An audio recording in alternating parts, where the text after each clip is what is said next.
Hello, I am Ginda. I am an uterus, and I'm here to tell you what happens to me in these days. I'm going to explain everything that occurred within the last 14 days of the menstrual cycle, from ovulation until the onset of menstruation, in which I feel very swollen, irritated, I have very intense spasms and so much pain that is known as cramping pain. I can't endure, I feel like dying. You're not the only one who feels bad. I am Brinda, one of the priests. I'm very sensitive and swollen. I suffer from a lot of pain. Even the touch of chlorine bothers me. I'm Ivod, the brain, and I will ask you not to be so exaggerated. We all know what happens to you and how you feel, but you don't know everything that I have to do in these days.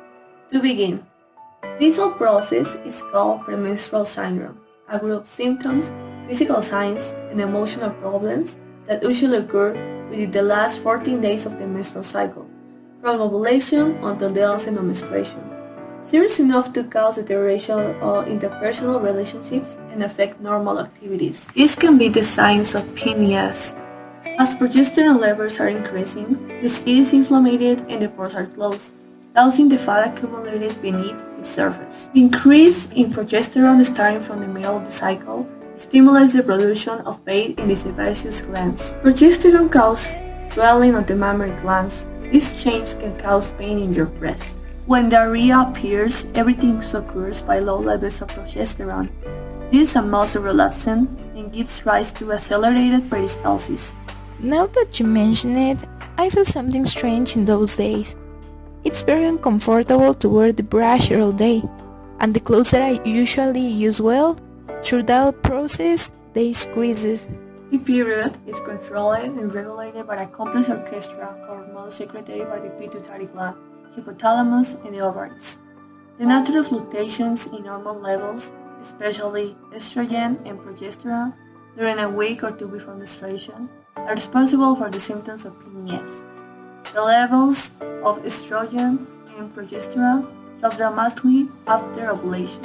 Dropping estrogen levels can affect serotonin. Serotonin is a brain chemical that helps regulate mood as irritability, depression, anxiety, insomnia, difficulty concentrating, decreasing sexual appetite, food appetite, and when these all change and there is an imbalance secondary interaction with sexual hormones, the symptoms of PMS start to appear. Well, now let me explain a little of what happens to me these days that are really difficult. At the physical level and through the relays of the hormones that I would already explain, I build myself off. That is to say, beginning of the relays of the cells of a upper layer, known as endometrium. It sounds very ugly actually. Besides, it hurts to me a lot and usually make me nervous. It's what we experience cramping and inflammation, but it's not my fault. Everything is fault of the hormones. But there is a way to avoid all this that is so annoying for all of us. As well, avoid would not be bad. I didn't hurt so much, rubbing everything that clashed with me, and you Ginda won't get swollen so much. That won't cause so many problems. Let me see. Let's think about it. I know a way. We can give some tips that can help fixing our problems. Some things that we can do to not suffer so much. And you, Ginda and Rinta, stop feeling like the worst pain ever. So I can put on it to feel very bad all the time. It seems well to me. Let me start first. Let's try to avoid the use of tight clothes and bras with drawers during this period. You can change them by sport tops that will make you feel more comfortable with everything. Heat also helps a lot.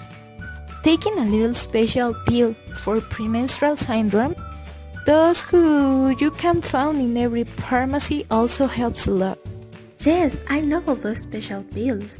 They also help me a lot on provide the pain that I feel when I am pulling off, and they've made it less intense for me.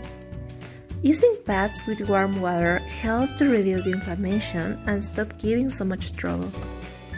A good break after finishing your day, a film, and a tea beats it, but all these tips can help premenstrual syndrome be more bearable for all. Don't forget to visit your doctor in case things get out of control and note something strange. Whether it is a pain that isn't removed with nothing or a abundant bleeding all the time.